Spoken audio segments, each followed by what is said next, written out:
Et bah honnêtement, c'était peut-être le plus beau match de cet Euro pour le moment. Salut à tous les gars, c'est Azial. Aujourd'hui, on se retrouve pour une nouvelle vidéo débrief de ce Turquie-Géorgie, match de fou furieux. Il y a eu tout. Il y a eu tout dans ce match. Il y a eu du suspense, il y a eu des buts de fou, il y a eu du jeu, il y a eu une ambiance, il y a eu des poteaux. Il y a vraiment eu tout, des prestations aussi réussies. La Turquie est rentrée dans cet Euro avec une victoire. Cette fois-ci, ils n'ont pas déçu comme lors de l'Euro 2021 où on les attendait énormément et au final ça avait fait 1-0 pour ôter. De son côté la Géorgie avec ses armes et moi je suis content, je suis satisfait parce que si vous avez vu ma vidéo pronostic sur l'Euro 2024, j'avais annoncé la Géorgie comme étant la possible équipe surprise de cet Euro et je les voyais même passer cette poule là en tant que meilleur troisième. Et avec le visage qu'ils ont montré là face à la Turquie, qui est un très beau visage, et la Géorgie aurait pu arracher un match nul, je pense, à mon avis, surtout quand tu vois les situations en fin de match, et bah je pense que je me suis pas trompé, et pour le moment, je vois quand même la Géorgie, en tout cas, qui a montré bien plus de choses que la Tchéquie face au Portugal. Avant que la vidéo commence et qu'on rentre dans le vif du sujet du débrief, n'hésitez pas à liker, à commenter, à partager et à vous abonner, ça fait toujours plaisir et ça aide pour le développement de la chaîne. Et nous, on va pouvoir y aller dès maintenant. Qu'est-ce qui s'est passé lors de ce Turquie-Géorgie? Déjà, commençons tranquillement par les compositions d'équipe. Commençons par la Turquie, donc Gunok, Bardakci, pardon, Akaydin, décidément, Kadioglu qui en réalité était côté gauche, Muldur qui était côté droit, Muldur qui a mis un sacré banger, Çalhanoğlu au milieu de terrain avec Ayhan, Kokchu, un cran plus haut, Yildiz, Güler, Yilmaz devant, c'était une attaque très très sympa parce que Kenan Yildiz, on en entend beaucoup parler, petit crack du côté de la Juventus, on avait hâte de le voir et honnêtement, je l'ai trouvé plutôt bon, Kadioglu aussi, j'en avais entendu parler, latéral gauche, droitier, etc.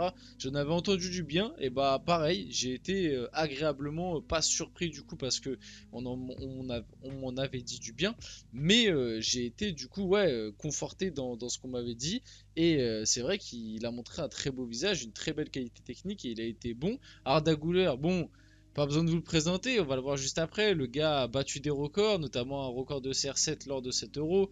Et bah, il a répondu présent en fait. Il a répondu présent du haut de ses 19 ans. Le premier match à l'Euro, hop, il te met un banger de fou furieux. Et c'est pas le seul, hein. Comme j'ai dit, Muldur aussi a mis un sacré banger. Et les buts. De toute façon, ce match a été un match de fou. Franchement, si vous ne l'avez pas vu, je vous invite vraiment à aller revoir le match ou en tout cas à regarder un bon petit résumé, mais pas un résumé de 2-3 minutes, un bon résumé. Parce que le match, il y a eu tout en fait. Il y a eu du jeu et vraiment ce match, je trouve qu'on a retrouvé l'essence football. C'est-à-dire que je trouve que tactiquement, il n'y a pas eu grand-chose des deux côtés dans le sens où c'est pas un point négatif, c'est que en fait, il n'y a pas eu ce truc de faut qu'on reste en position, faut que chacun reste dans sa zone et tout. Il y a eu de la liberté, il y a eu du dépassement de fonction, ça a beaucoup bougé, ça, tu vois, ça limite à des moments, ça faisait que de faire des attaques, défense, attaque, défense. Tu sais, c'était la Géorgie attaque, la Turquie récupère, bam, ça attaque direct du côté de la Turquie, la Géorgie récupère, bam, ça attaque direct. Et à des moments, ça a donné des phases comme ça. Et puis aussi, un truc qui joue beaucoup quand même lors de ce genre de prestation, l'ambiance tout simplement. L'ambiance était incroyable, c'était à Dortmund du coup, et il y avait une vraie ferveur, une vraie ambiance, un petit peu comme le match de la Roumanie, hein. Et là, le match de la Roumanie, on avait aussi vanté la victoire 3-0 roumaine, d'ailleurs le débrief aussi dispo sur la chaîne si ça vous intéresse, mais on l'avait aussi vanté que le match était assez fou, et ouais, l'ambiance joue beaucoup par rapport à ça. Côté Géorgie, je vais pas vous mentir, je vais pas commencer à partir à citer tous les blazes parce que sinon ça va être une catastrophe. Je suis désolé, je préfère pas les prononcer que mal les prononcer. Mais il y a quand même des noms très très connus qu'on pouvait attendre, notamment Mamadashvili, hein, le goal, Mikotadze devant et Kvaratskhelia. Et je vais essayer de le prononcer, mais Kokorashvili, voilà, je crois que ça se prononce comme ça. Le milieu de terrain qui, bon, là est placé en tant que numéro 10, en réalité c'était plus un milieu à 3, mais bref, c'est des détails qui est pour moi l'homme du match. Franchement, il a été exceptionnel ce mec. Je ne connaissais absolument pas. De ce que j'ai vu, il jouait à Levante. Le mec a été, si je me trompe pas, de ce que j'ai vu, il joue à Levante. Le mec a été absolument trop fort. Mikotadze aussi, buteur, on va en reparler juste après lors de son but, mais Mikotadze aussi était très bon. Et d'ailleurs, bah, petite stat, hein, Mikotadze du coup avec ce but-là est le premier et seul buteur pour le moment avec la Géorgie lors d'un Euro. Il a marqué le premier but et le seul de la Géorgie à l'Euro parce que pareil, pour ceux qui ne savent pas, la Géorgie ne s'était jamais qualifiée dans une grande compétition internationale, que ce soit Euro, Coupe du Monde du coup.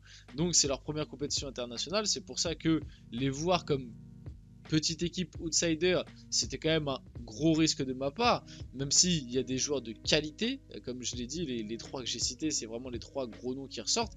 Là, franchement, sur ce match-là, ils n'ont pas déçu. Moi, je trouve qu'ils ont vraiment fait un très bon match, parce que la Turquie, il y avait du répondant, et finalement, comme je l'ai dit, tu perds 3-1 avec un scénario un peu cruel, parce que tu prends le troisième but à la dernière minute sur une contre-attaque d'un corner où tu avais fait monter tout le monde.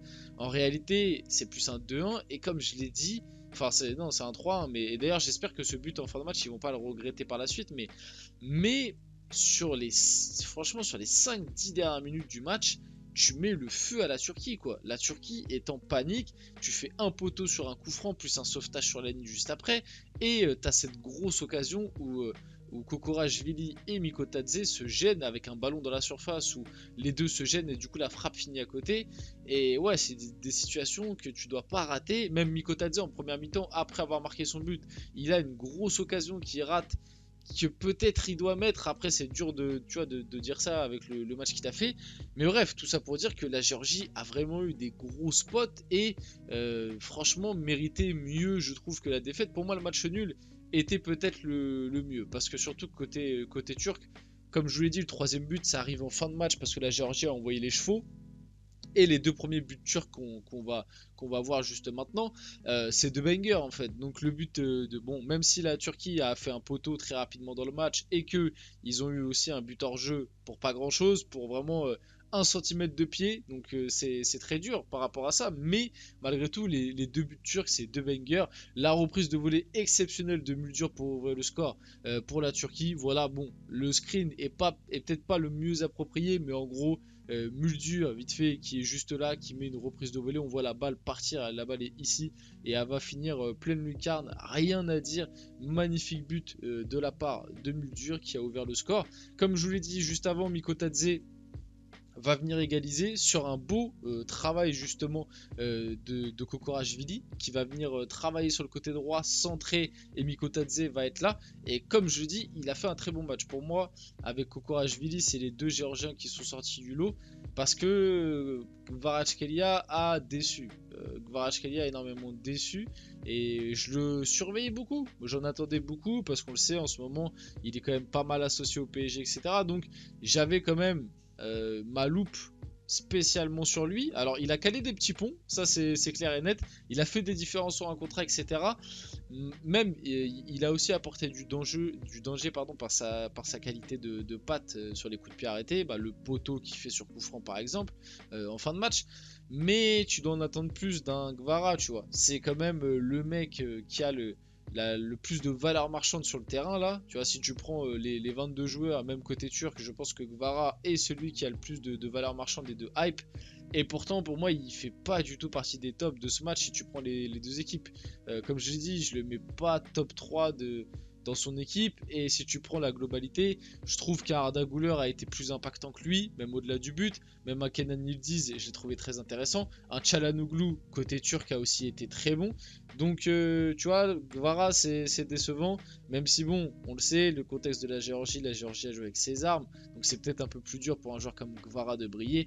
Tu pouvais en attendre un petit peu mieux. Le banger d'Arda Güler, vous le voyez juste ici, positionné ici, voilà, il s'est pas posé de questions. La frappe part en pleine lucarne. Je vous invite à aller voir le but si vraiment vous voulez avoir l'expérience, mais le but est somptueux, magnifique, à l'âge où il a, la responsabilité qu'il a prise, rien à dire, il a vraiment porté ses... Voilà, je vais pas vous faire un dessin, c'est cacahuètes, mais il a été très très fort. Et surtout, le truc qui est assez impressionnant avec Arda Güler, c'est que finalement, même avec le Real Madrid cette année, c'est un gars qui a pas eu beaucoup de temps de jeu, mais le peu de temps de jeu qu'il a eu, je trouve qu'il l'a toujours maximisé, et ça, je pense que c'est de très bon augure pour la suite, et que c'est a un facteur qui montre que c'est un joueur spécial, que c'est un joueur différent, qu'il a un truc en plus. Alors, ça veut pas dire que juste avec ça, il pourra côtoyer les sommets, aller chercher un ballon d'or, même si il en a la possibilité s'il continue de se développer, et puis il est dans le club pour aller vers ces objectifs-là, le Real Madrid.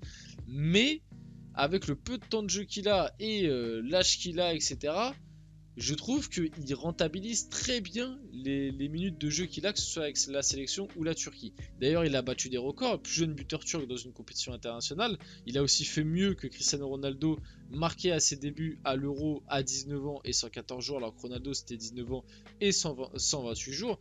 Et en plus de ça, il a été élu homme du match. Donc, il a quand même montré de très belles choses et globalement, ça a été, oui, l'un des hommes forts de ce match. On va finir la vidéo là-dessus. J'espère que cette vidéo vous a plu. Si c'est le cas, n'hésitez pas à la liker, commenter, partager et vous abonner. Les gars, c'était Asial. On se retrouve très rapidement pour une prochaine vidéo.